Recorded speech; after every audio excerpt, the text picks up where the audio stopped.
જય સ્વામિનારાયણ વિદ્યાર્થી મિત્રો, આગલા વિડીયોમાં આપણે ઉધ્વપાર્તન વિશે જોયું, બરાબર છે, અને તાપમાનની અસર પણ જોઈ કે જેના કારણે આપણે તાપમાન આપતા ઘન પ્રવાહીમાં અને પ્રવાહી વાયુમાં રૂપાંતર થાય. અને ઉધ્વપાર્તનમાં આપણે શું જોયું કે ઘન પદાર્થ જે છે એ સીધો વાયુ પદાર્થમાં રૂપાંતરિત થઈ જાય, બરાબર છે. તો એ પ્રક્રિયા ઉધ્વપાર્તન કહેવાય.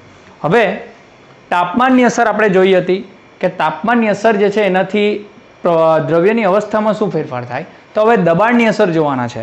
તો આપણે હેડિંગ મારી લઈએ. ફર્સ્ટ ઓફ ઓલ કે દ્રવ્યની અવસ્થા પર દબાણની અસર.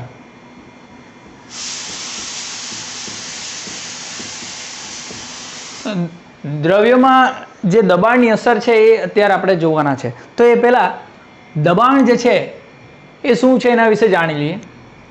તો આપણે કહી શકીએ કોઈ પણ વસ્તુ હોય, બરાબર છે, આપણે દબાણની વ્યાખ્યા આપણે બતાવી હોય, બરાબર છે, તમારા ફિઝિક્સના ચેપ્ટરમાં પણ આવશે, બરાબર છે, ભૌતિક વિજ્ઞાનના ચેપ્ટરમાં પણ. અત્યારે આપણે પણ જોઈ લઈએ કે કોઈ પણ પદાર્થની સપાટીને લંબ રૂપે લાગતું બળ એ શું કહેવાય? દબાણ કહેવાય, બરાબર છે. એટલે કે કોઈ પણ આ સપાટી છે, લંબ એટલે એનો 90 અંશનો ખૂણો થાય, 90 અંશનો ખૂણે લંબ આવે, બરાબર ને, ગણિતમાં તમે જોયેલું હશે. તો આ બધે માનો કે આપણે એને આપશું, બરાબર છે, એ ધક્કો કહેવાય, પણ બધેથી લાગશે તો એ શું કહેવાય? દબાણ કહેવાય, બરાબર. તો દબાણ જે છે એ બધેથી લાગતું હોય એમ, બરાબર ને. કાં તો એક જગ્યાએ કોઈ વસ્તુમાં બંધ હોય, બરાબર છે, ને ઉપરથી જે જગ્યા ખાલી હોય એ જગ્યાએથી આપણે ઉપરથી એને ધક્કો આપીએ તો એ શું કહે? દબાણ કહેવાય, બરાબર છે. તો દબાણ જે છે એની વ્યાખ્યા આ છે, બરાબર. આગળ જઈએ. હવે વાતાવરણનું પણ દબાણ આવે, બરાબર છે. મેં તમને આગળ વાત કરેલી, બરાબર, કે વાતાવરણનું પણ દબાણ આવે, પણ આપણા રુધિરના અંદર જે દબાણ હોય એ શું થઈ જાય? બેલેન્સ થઈ જાય, બરાબર છે. તો વાતાવરણીય દબાણની વ્યાખ્યા આપવી હોય તો શું અપાય? વાતાવરણમાં રહેલા હવાના દબાણને વાતાવરણીય દબાણ કહે છે, બરાબર. વાતાવરણનું દબાણ, એક વાતાવરણ. હવે દબાણનો એકમ જે છે એ દબાણનો એકમ અહીંયા મેં તમને બતાવી દઉં. દબાણનો એકમ છે વાતાવરણ. વાતાવરણ અથવા ઇંગ્લિશમાં કહેવાય એને એટમોસ્ફિયર, બરાબર. વાતાવરણ એટલે એટમોસ્ફિયર, બરાબર. અથવા દબાણનો એસઆઈ એકમ. દબાણનો એસઆઈ એકમ છે પાસ્કલ. શું છે? પાસ્કલ, અથવા ઇંગ્લિશમાં PA, બરાબર. પાસ્કલ અને વાતાવરણ વચ્ચે ફરક શું છે? તો એક વાતાવરણ દબાણ બરાબર 1.01 × 10⁵ પાસ્કલ, બરાબર. આ એક વાતાવરણ દબાણ અને આ પાસ્કલ વચ્ચેનો ફરક છે, બરાબર. વધારે પડતું જે છે એ આ પણ યુઝ થાય અને આ પણ ઉપયોગમાં લેવાય, બરાબર છે. ક્લિયર થયું દબાણ વિશે? ઓકે. તો હવે દબાણ જે છે એના વિશે આપણે જોયું. હવે દ્રવ્ય ઉપર દબાણની શું અસર થાય છે એ આપણે જોઈ લઈએ. તો અહીંયા જે છે ને, મેં આપણે જે નોર્મલી પિચકારી આવે ને એવા ઇન્જેક્શન આવે ને એ ઇન્જેક્શન લીધેલા છે. ઓકે, ઇન્જેક્શન લીધેલા છે. હવે પહેલા ઇન્જેક્શન જે છે એમાં તમે જુઓ તો ઉપરથી જગ્યા જે છે અહીંયા ખાલી છે, બરાબર. પછી અહીંયા જગ્યા થોડી ઓછી થઈને અહીંયા થોડી એકદમ ઓછી થઈ ગઈ, એટલે કે અહીંયા મેં હવા ભરેલી છે. શું ભરેલી છે? હવા ભરેલી છે. હવે આટલી જગ્યામાં હવાના કણો આ તમે જુઓ છૂટા છૂટા છે, બરાબર. હવે હવા એટલે અહીંયા આપણે કહી શકીએ કે આ જે છે એ વાયુના કણો છે, કેમ કે છૂટા છૂટા છે. આપણે એ પણ જોઈ ગયેલા છે કે ઘન પ્રવાહી અને વાયુ અવસ્થામાં વાયુ અવસ્થાના કણો કેવા હોય? છૂટા છૂટા હોય.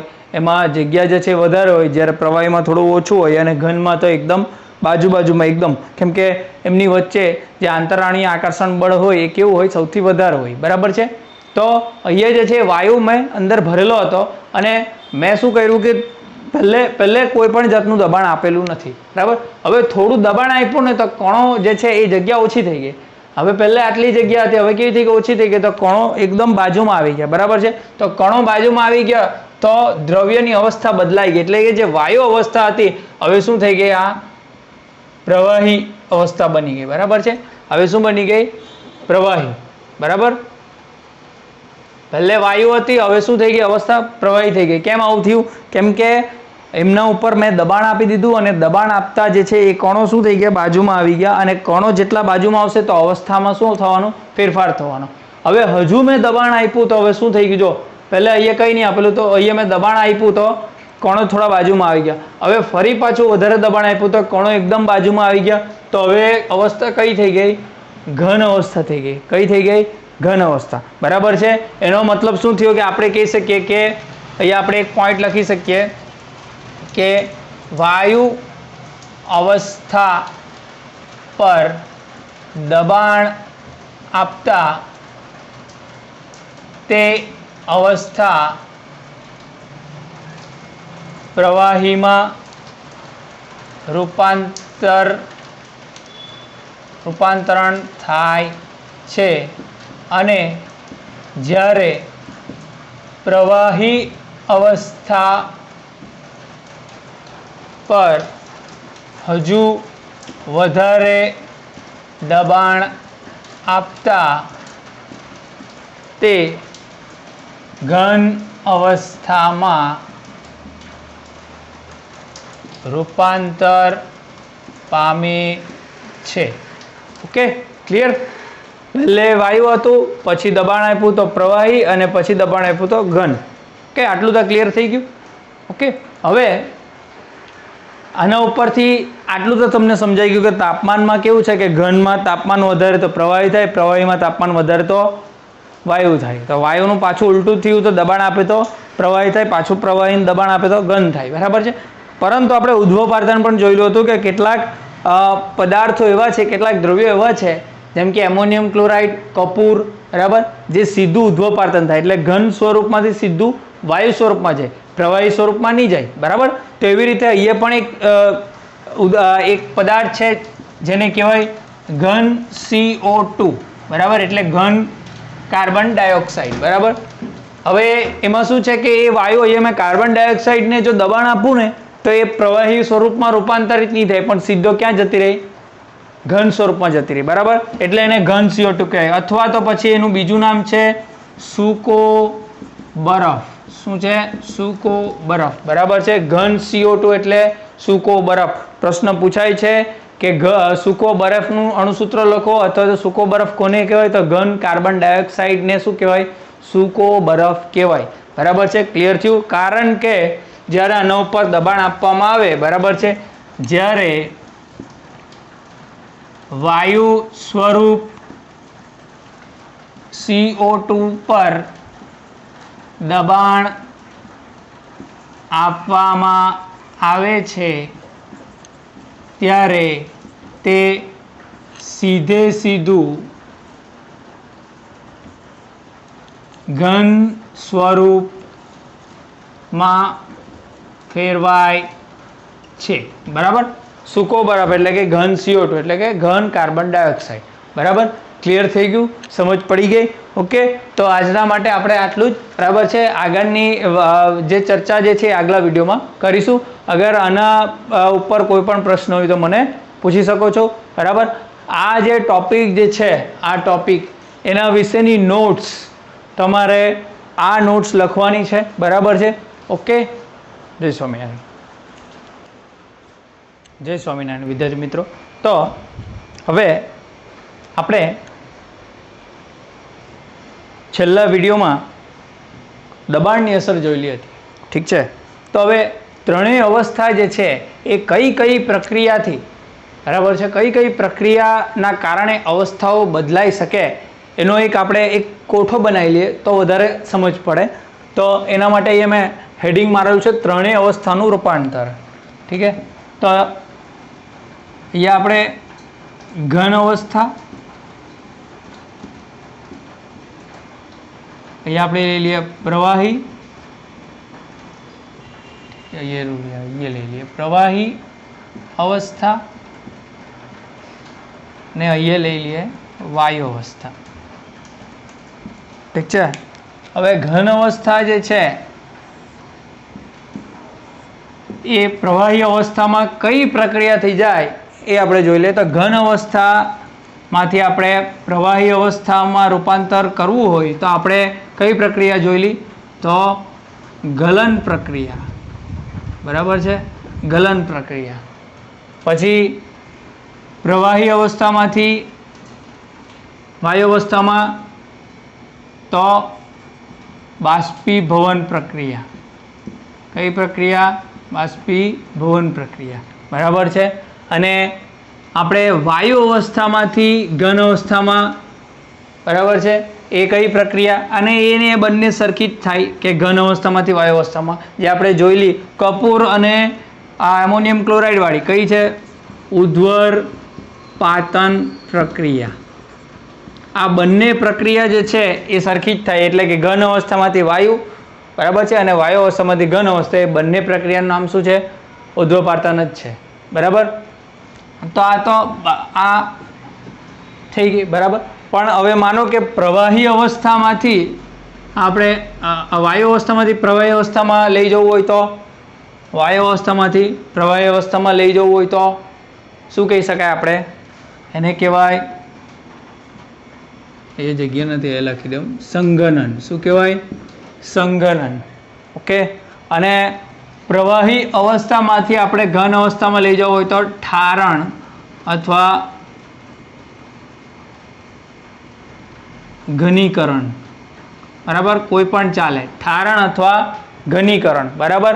ઘન અવસ્થામાંથી પ્રવાહી અવસ્થામાં ગલન પ્રક્રિયા. બરાબર છે. પ્રવાહી અવસ્થામાંથી વાયુમાં બાષ્પીભવન પ્રક્રિયા, અને વાયુ અવસ્થાથી ઘન અવસ્થામાં અથવા ઘન અવસ્થામાંથી વાયુ અવસ્થામાં બંને સેમ જ છે. શું છે? ઉધ્વપાતન. બરાબર. પરંતુ વાયુ અવસ્થામાંથી પ્રવાહી આપણે કરવું હોય તો સંઘનન કરવું પડે. સંઘનન એટલે આપણે દબાણ આપ્યું ને, બરાબર, તો એ દબાણ આપવું પડે. બરાબર. અને પ્રવાહી અવસ્થામાંથી ઘન અવસ્થામાં કરવું હોય તો ઠારણ. બરાબર, ઘનીકરણ. એ પણ આપણે દબાણ આપીને જ કર્યું. બરાબર છે, પણ એનું નામ અલગ છે. ઓકે. તો આ ત્રણ અવસ્થાનું રૂપાંતરણ આપણે જોયું. હવે આપણે આગળ જઈએ, આપણો નવો ટોપિક જે છે એના ઉપર વાત કરીએ. હવે એક વાત તમે જોઈ હશે કે આપણે અલગ અલગ તાપમાન અને દબાણ જે છે એનો ઉપયોગ કરીને દ્રવ્યની અવસ્થાઓ બદલી નાખી. બરાબર છે. પરંતુ આ બંને એટલે કે તાપમાન અને દબાણનો ઉપયોગ કર્યા વગર દ્રવ્યની અવસ્થા બદલાય ખરી કે? તમને શું લાગે? બદલાય જ છે. હવે તમે કહેશો કે સર કેવી રીતે? તો નોર્મલી આપણે અત્યારે તો વરસાદનો ટાઈમ ચાલતો છે, પરંતુ નોર્મલી આપણે જ્યારે કપડાં ધોઈને બહાર નાખીએ સુકાવા માટે, બરાબર છે, ત્યારે કપડાના અંદર જે પાણી હોય, બરાબર, એ ક્યાં જાય? કપડાં કેવી રીતે સુકાય? તો કપડાના અંદર જે પાણી હોય ને એ શું થાય? એનું વાયુ અવસ્થામાં રૂપાંતરણ થાય. બરાબર. વાયુ અવસ્થામાં શું થાય? રૂપાંતરણ થાય. હવે તમને ખબર છે કે પાણી જે છે એ 100 ડિગ્રી ઉપર વાયુ અવસ્થામાં રૂપાંતરણ થાય. 100 ડિગ્રી ઉપર. બરાબર. આપણે પાણીનું ઉત્કલન બિંદુ જોયેલું હતું. બરાબર ને, કે 100 ડિગ્રી ઉપર સેલ્સિયસ જે છે એ પાણીનું ઉત્કલન બિંદુ છે, એટલે કે પાણી વાયુ અવસ્થામાં રૂપાંતરિત થાય. એટલે કે 100 ડિગ્રી સેલ્સિયસ ઉપર શું થાય? તો પાણીના કણો જે છે એમાં એટલી બધી ઉર્જા આવી જાય કે ફેલાઈ જાય, અને ફેલાઈ જાય એટલે અવસ્થા બદલાઈ જાય વાયુમાં. પરંતુ હવે તમે કપડાં નાખો તો કપડાં તો એમ પણ સુકાય ને. તો ત્યારે તો તાપમાન કેવું હોય? ઉનાળામાં વધારેમાં વધારે 40 ડિગ્રી હોય, 40 થી 42 ડિગ્રી સેલ્સિયસ. તો પાણી તો જવું જ નહીં જોઈએ કપડામાંથી, તો પણ સુકાતું જ છે. બરાબર. તો એનું કારણ શું? તો તાપમાન અને દબાણ આપવા વગર, બરાબર છે, તમે કપડાં એમને એમ સુકાઈ રાખો તો પણ એટલું તાપમાન નથી મળતું જેટલું પાણીનું ઉત્કલન બિંદુ છે. 100 ડિગ્રી સેલ્સિયસ જો પૃથ્વીનું તાપમાન થઈ જાય તો માણસ પણ નહીં જીવે. બરાબર. તો આપણે કહી શકીએ કે નદીનું બધાનું જ પાણી જે છે ધીરે ધીરે શું થાય? બાષ્પીભવન થવા લાગે. તો એ 42 થી 45 ડિગ્રી તાપમાન ઉપર ઉનાળામાં કપડાં જલ્દી સુકાઈ જાય. એનું કારણ શું? સુકાવાનું કારણ એટલે પ્રવાહીનું વાયુમાં રૂપાંતર થતું જ છે તો જ કપડાં સુકાય. પાણી કશે ને કશે હવામાં રૂપાંતરિત થતું જ છે તો જ કપડાં સુકાય. તો આવું કેમ? બરાબર છે. તો આગળ બી પણ તમને સમજાઈ ગયેલો કે એ ક્રિયા જે છે શું કહેવાય? બાષ્પીભવનની ક્રિયા કહેવાય. બરાબર. બાષ્પીભવન એટલે શું? ઇંગ્લિશમાં કહેવાય એને ઇવેપોરેશન. શું કહેવાય? ઇવેપોરેશન, બાષ્પીભવન. તો બાષ્પીભવન એટલે શું? તો એમાં શું હોય કે કપડાં જે છે તમે નાખો, બરાબર, તો કપડાં પાણીના અણુ જે હોય ને એ કપડામાંથી ધીરે ધીરે છૂટવા લાગે, બરાબર. એકચ્યુઅલીમાં તમે મેં કહ્યું ને તો કોઈ પણ પદાર્થ દ્રવ્યની સપાટી જે હોય ને સપાટી હવે માન કે આ સપાટી છે ને આ બાહ્ય વાતાવરણ છે ને આ સપાટી, તો સપાટી પર જે કણો હોય ને એ જ કણો ક્યાં જાય? વાતાવરણમાં જાય ઉર્જા લઈને, બરાબર. એટલે કે એ વાયુ સ્વરૂપમાં રૂપાંતરિત પડી જાય. હવે કપડાની આ સપાટી છે, માનો કપડાની સપાટી ઉપર આ પાણીના કણો જે છે એ આ રીતે આવેલા છે. હવે એને જેવી ઉર્જા મળે, ધીરે ધીરે થોડી ઉર્જા મળે એટલે સીધા હવામાં નીકળી જાય વાયુ સ્વરૂપ બનીને. તો હવે અહીંયા બીજા જે કણો જે હોય પાણીના, હવે આ જગ્યા ખાલી થઈ ગઈ તો આ એને આકર્ષણ કરવાના, એટલે હવે આ કણો અહીંયા આવી જવાના, બરાબર. અને આવી રીતે ધીરે ધીરે ધીરે શું થવાનું? પાણીનું વાયુમાં રૂપાંતર થવાનું, એટલે પ્રવાહીનું વાયુ અવસ્થામાં રૂપાંતર થવાનું અને કપડાં સુકાવાના. જો કે તાપમાન જે છે એ 100 ડિગ્રી નથી, તો છતાં પણ કપડાં સુકાવાના, બરાબર છે. સમજ પડી? કંઈ ક્લિયર થયું? બરાબર. તો આપણે કહી શકીએ કે બાષ્પીભવન કોને કહેવાય? તો દ્રવ્યની પ્રવાહી અવસ્થાનું ઉત્કલન બિંદુથી ઓછા તાપમાને, એટલે કે ઉત્કલન બિંદુ 100 ડિગ્રી સેલ્સિયસ છે, પરંતુ 100 ડિગ્રી સેલ્સિયસ પહેલાં જ, એટલે કે ઓછા તાપમાને પ્રવાહી અવસ્થાનું શું થાય? વાયુ અવસ્થામાં રૂપાંતરણ થાય તો તે પ્રક્રિયાને બાષ્પીભવન પ્રક્રિયા કહે છે. આગળ પણ મેં તમને આની વ્યાખ્યા લખાવેલી હતી, પરંતુ અત્યારે પાછી લખાવું છું એક ટોપિક બનાવીને, કે બાષ્પીભવન પ્રક્રિયા જે છે એક એવી પ્રક્રિયા છે કે ઉત્કલન બિંદુથી ઓછા તાપમાને અવસ્થાનું બદલાવ, એટલે કે પ્રવાહી અવસ્થાનું વાયુ અવસ્થામાં રૂપાંતરણ થવું, બરાબર છે. તો આ બાષ્પીભવન છે, ઇવાપોરેશન, બરાબર. હવે બાષ્પીભવન મેં તમને એક ઉદાહરણ આપ્યું કપડાનું, બરાબર. તો એ કઈ કઈ બાબત પર આધાર રાખી એ જોઈ લઈએ આપણે. બાષ્પીભવન પ્રક્રિયાના પરિબળો, એટલે કે કયા કયા પરિબળો જે છે એના ઉપર આધાર રાખે, તો એ આપણે જોઈ લઈએ, બરાબર છે. તો પહેલું છે સપાટીનું ક્ષેત્રફળ. તમે કહેશો કે ભાઈ સર આવું કેમ સપાટીનું ક્ષેત્રફળ? હવે કપડાં નાખો તો તમે ખોલીને નાખો ને, આમ સ્પ્રેડ કરીને નાખો ને, કે પછી એમ જ નાખી મૂકો? એમ નાખે તો સપાટી ઓછી હોય તો પછી શું થાય?